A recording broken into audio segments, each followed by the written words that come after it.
Hey everyone, we're back in another exciting episode of Attack Production Time. Back doing on once again, bringing another exciting episode of Fusion World. And today we have Starter Deck Frieza taking on, it's the equivalent of a starter deck, Goku Black. We didn't really have the Fusion World locals this weekend, so me and Adam got a chance to sit aside and play around. I built the Goku Black with what I had, and I think it's a decent deck in comparison to starter decks. But yeah, what's going on, Adam? Just out here learning how to do this new game called Fusion World. Yeah. um, So, like always, buttons, links, check them out, but we're going to get into the matchup. So, I was expecting us to have the event, so I kind of threw together what I had, something different. Instead of doing Goku, I did the Goku Black today. I wanted to kind of mess around with using the 6-drop, because I did pull 2 of the 6 drops, and I put in, I think it was like 9 different 4-drops, 3 of the Goku Black, and then just a bunch of other just kind of like toolboxy ones. Like there's a crit Vegeta, there's I think a dual attack Vegeta. There's I took the Gotenks out because I was trying to make space because I didn't want to like overcram and whatnot. But when building this leader initially, I was just going on the backside. I forgot he has crit, so this is gonna be a very tight game because it's one of those things where I'm not getting resources when you attack me, and if I don't want to take the crit, I have to turn around and expend more resources from my hand. You're not getting a draw, but your attacks are 5k boosted.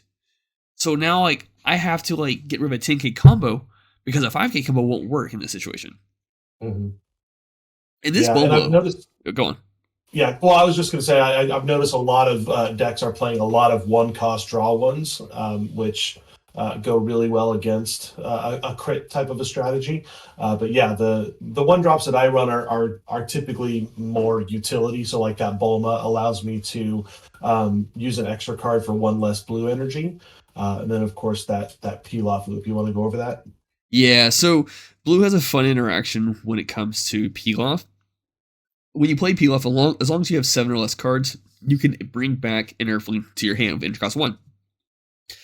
The problem is you could go so many ways. So you could use it early game, like Adam just did, to bring back the extra card because extra cards have types. That extra card is a Saiyan / Earthling, so it works for this situation.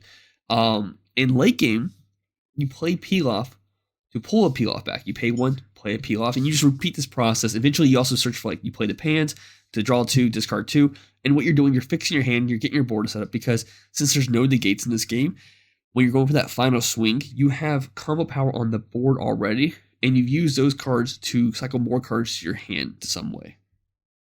Yeah, and I think that if peel off was a 5k combo, it wouldn't be as relevant. Yeah. But it is a 10k combo, and you can basically cycle a bunch of those, especially like you said in the late game. Yeah. Yeah, I think I do agree that peel off should be a 5k combo instead of a 10k combo. Because Bulma is a 5k combo, but it allows you to play an extra card for free. Which, I mean, with this deck, there is 2 of the Final Hope Slash, and I think 2 of the Final Flash, I think, which are both activate battle speeds. So, my strat... Go on. Well, I was just going to say there's, I think there was a, Final Flash and a Final Hope Slash. Yeah, I think you're right. But it also works for the 3 cost, which restands my Goku Black, which is nice too. Mm-hmm.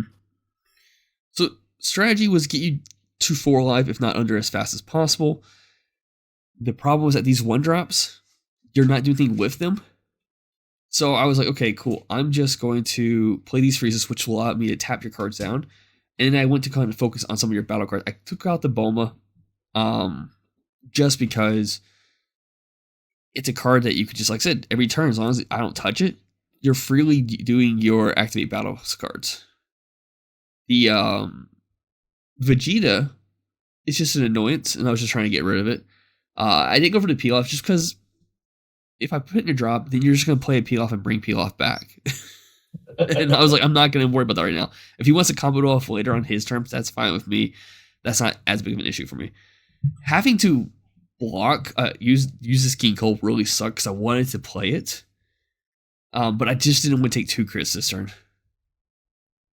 And it is a little bit interesting getting your mind around playing Fusion World versus Masters, because there's um, uh, resting cards was more annoying than I was expecting it to be. Um, and I also in my future build of the Goku Black, the desire is to try to stay on my unawakened side as long as possible. Basically, trying to control the board, get up to that big six cost eventually, and then flip. Use the ability to be able to play that six drop for four, and then just really go in heavy in those last couple turns. And let's go over that a bit because you've awakened now. On the backside, you can pretty much pop a Zamasu on your board to reduce the cost of a Goku Black by 2. So the big boy Goku Black is 6 energy, and popping Zamasu makes it a 4 energy. And on play, you search a 4-drop, I think 4-drop or less, and add it back to your hand from your drop. But then on swing, you could play a 4-drop. So I will say, in that instance, keep staying on the unawakened as long as possible does slow you down on draws, unless you're playing a lot of pans or like the Mai. That way you could go down on your own terms. Yeah, yeah, and it is a good strategy to try to control the board to an extent. But if you're playing against something like Ginyu or Cooler, where they're just going to be able to play a bunch of cards on the board, in those types of situations, I find it easier more beneficial to just go for face the entire time. So what's happening right now is that the reason why Vegeta couldn't restand is because I managed to get the 5-drop Frieza on board, which is a double strike. And on swing, I can pretty much keep you from restanding one of your battle cards. The benefit to me right now, where you have been doing a lot of draws and you've been focused on these crits, you only have one card in your hand right now. So when you're going for my Frieza and trying to knock it out, I'm able to easily kind of just combo cards off here and there without having to like exit my entire hand protecting this Frieza. I want to keep this Frieza alive as long as possible because this is the key for me to somehow do something here. Because right now you have the battle state. I do have you on life, but that doesn't mean anything. I'm a 15k leader to your 20k leader now. You know, right? So the strategy here now is try to keep Frieza alive, and then lock down your battle cards and try to clear out your battle cards. Yeah, and with this early stage in the game, a 35k that restands is really good, which is what that Frieza does. That also keeps my stuff down. It only restands on the Awaken side of my leader, so you not putting me to 4 life is keeping me away from that like last part to this whole toolbox. And since you swung here, just get this hit off, because I think my Mario was like, oh, he's going to maximize this leader's ability. He swings as a monster. Cool, I'm taking that hit. Now I can awaken. And here, I just forgot that I can awaken. I don't know what happened. I think after this turn, I was like, oh yeah, I could have awakened that entire time. I got the extra draw and see if I could have comboed out. But, it's fine. I actually don't mind going down to 3 life in this game. It's kind of similar in Masters when you see a certain leader hit the board, and it's kind of like this as well. You kind of get an idea like, oh, I know my opponent's kind of playing. I know what to be worried about.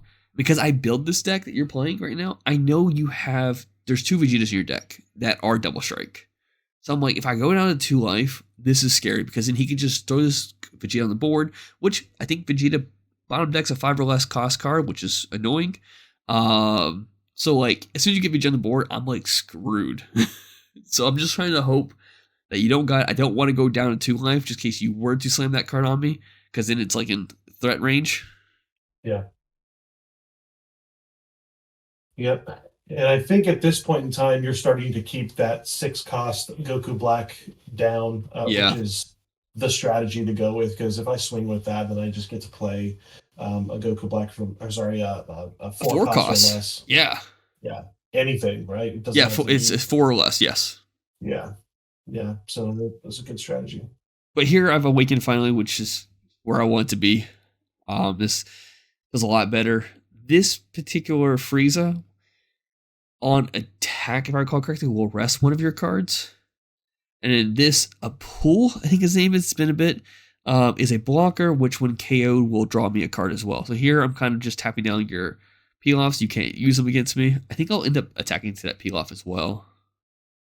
But you're keeping the Zamasu alive. Yeah. And the strategy here, I don't want you to pop it just in case you had the other 6-drop in your hand. I just didn't want to risk that. Yeah, and that I mean that apple is in a semi-unique blocker because it's not just a one cost that's like a 10k or 15k blocker. It's a little beefier than that. Is it a 25 or a 20? I can't remember, but The 3-drop?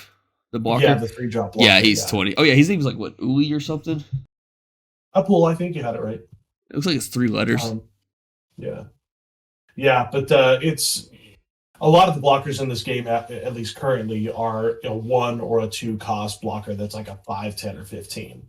Yeah, and like I said, he's only a 3 cost because he also draws me a card when he's KO'd or defeated. I can't remember. I'm getting games all mixed up. I've been playing Star Wars all day, but yeah, it's KO'd. Yeah, you're right. So here, I'm just waiting for you to swing with your crit, and I'm just like, yeah, I'm just gonna block this attack. Oh no, I didn't block that one. No, because I wasn't going to your leader. I needed to start to. I knew that you had hand advantage against me, and I'm like, I need to stop the amount of attacks that you're going to be able to get next turn. Yeah.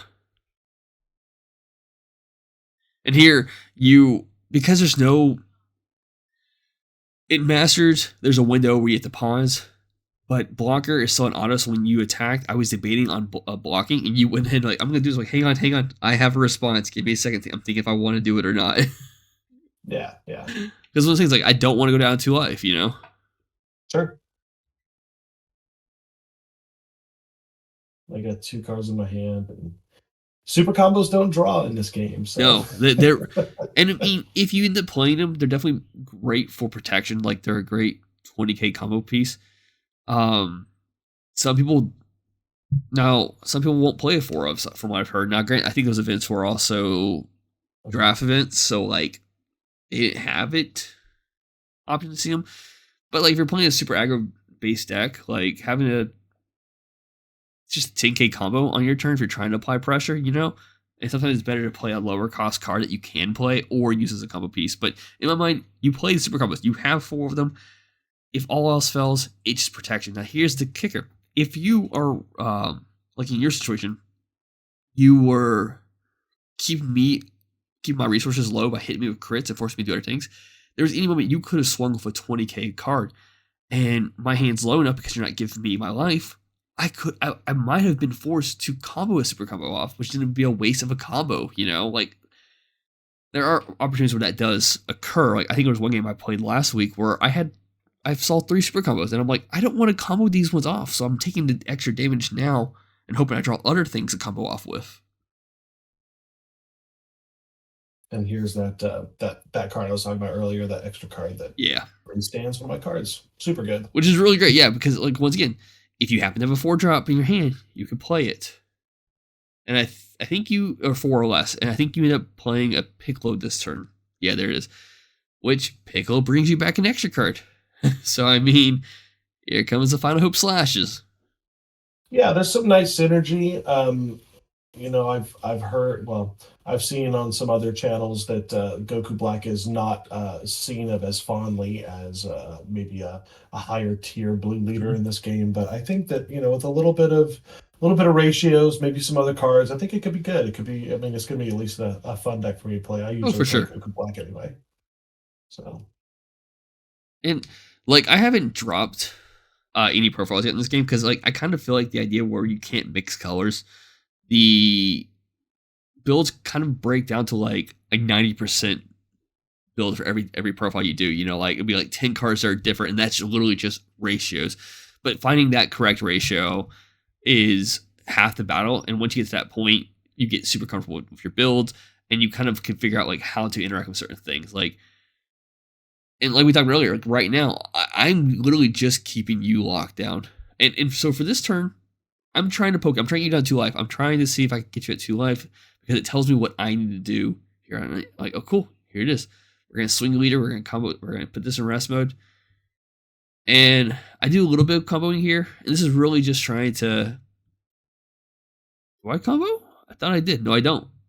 No, yeah, because I think that the clap back is Yeah. a little bit scary because we both are at the same amount of life. So if you don't get that through, I've got potentially 2 or 3 attacks the next turn, depending on if I have that extra I, card again. yeah, I remember. Yeah, like my fear was like, oh man, if he has the 6 drop again, but you didn't charge, and I was like, oh, good. But I was like, oh wait, but he could play as a Zamasu. Like this could be big game. Like he pays 1, plays Zamasu, immediately swings, then pops it.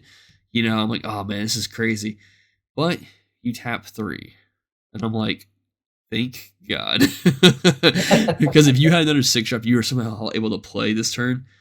Not only are you going to attack out that card, you're fishing a card out of your drop and then playing that card as well. And I only had 1 blocker, so I was only able to stop 1 of these attacks, and everything else I would have to combo out of. Yeah. So, And I did notice that both of us kind of stopped charging at 5 energy. 5 energy felt kind of good to be able to do most of what I wanted to do. I didn't really feel like I needed to charge after that too much. in the Frieza deck, there's nothing in the deck that's higher than 5, and I didn't have it. The other Frieza in my hand, so I was just like, I'm gonna leave it at this. I'm gonna go here, and then I was like, you know what? Sweet. I swung with the leader to your battle card, just get a draw, and I'm like, I'm gonna combo everything I have out of my hands. And yeah, there it is. Today, Frieza did beat Goku Black, but Adam, you are getting your cards soon.